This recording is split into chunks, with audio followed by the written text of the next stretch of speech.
have saved their homes because they were there putting out every ember that landed on their shake roof. But there was tons of embers, and the homes around them burnt down because they had shake roofs. But they were there to keep putting the fire out. That was the whole deal.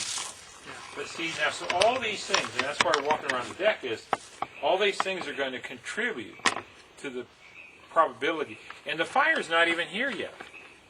The fire is dropping embers on us. But this is irrigated. But the pine needles are dry. Oh, yeah. Oh, okay. But he hasn't. So the thing is, you reach in there, and if you still have dry material, then the irrigation system you're using isn't hitting these pipes. Yeah. We have nothing. We have no vegetation on the deck at all. All right. And come July, when it's hot, August, you know how warm it gets. You know, you're in the forest. It's gonna be nice and cool. Well, July and August. It's still vegetation hot. on the deck is you don't like snakes. That's right. Well, Vegetation around the deck at all. yeah, that's right. That's a good point. If the snake can live there, then. But they can live there. I don't. That's So we'll just go around this corner here, and then we'll look at someone who doesn't have an example of not having a deck, but still the stuff. Alice, if you need an arm, let me know. I was here I'm looking at 10 years ago. Pardon? Was I here 10 years ago and busted? Approximately 10 years ago. Yeah, busted you for all your stuff up here under the grass. 10 years ago, he had grass growing up under his stucco. really. So, you know, he cleaned it out since, but you need to rake. He needs to rake all of this away, and then you need to make sure you have screen on all your vents, so an ember, a big ember, doesn't get down under there. Greg, is that appropriate size to keep out embers? This is, yes, this will do it. It's about a 1/4 inch, I think. They say 1/4 inch. Because they were just, didn't they just redo that in Yuba County? Were you part of that? I guess not anymore, huh?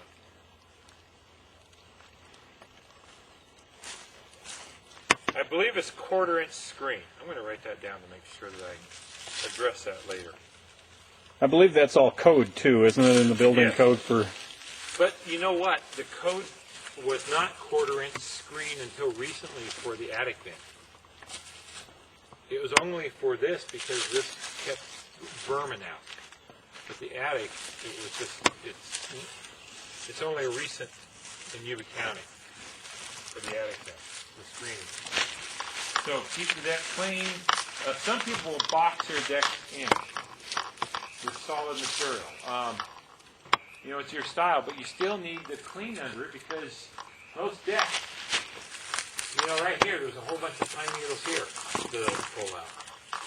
You know, they're creeping through. So you're still going to have stuff come down through your deck and collect here. So you still have to clean under it regularly. So how do you get rid of these things?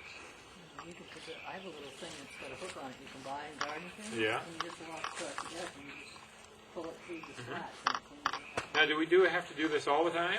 Every day? When we get to June, most of the pine needles are falling off the tree. But what happens is we get another drop the first week of October. And it's still fire season through October.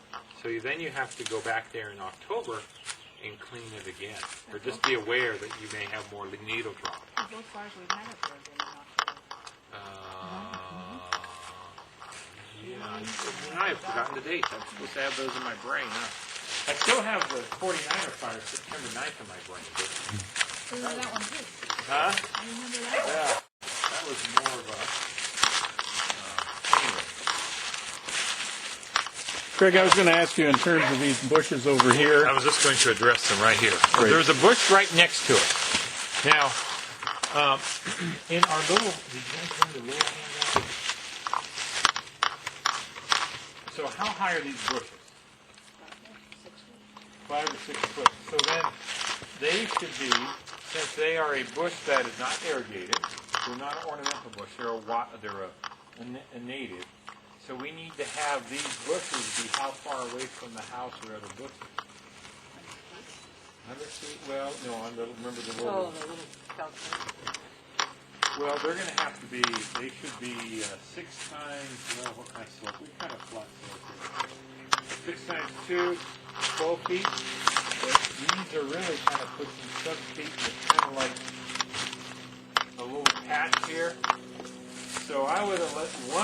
go, keep the coffee berry.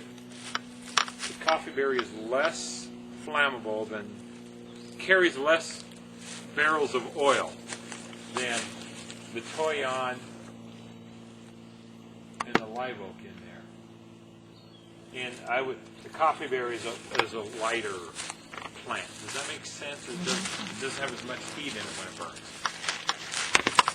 But really, you should try to keep shrubs at least 30 feet away from that. I would keep the toyon and the chaparral and all those shrubs at least 30 feet away, and then keep little ornamentals like the coffee berry closer.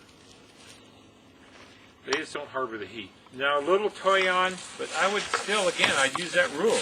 If it's 6 feet high, I'd keep it 12 feet away from the house at least, and just have one small one.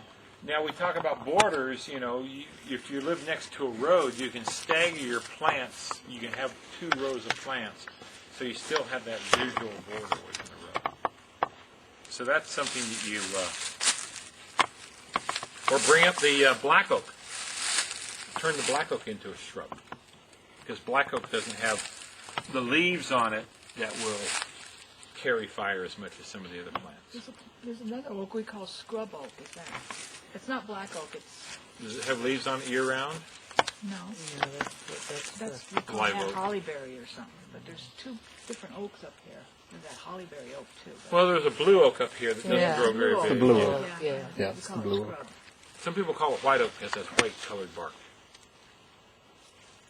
Doesn't have the pretty leaves. It's got smaller leaves. Yeah.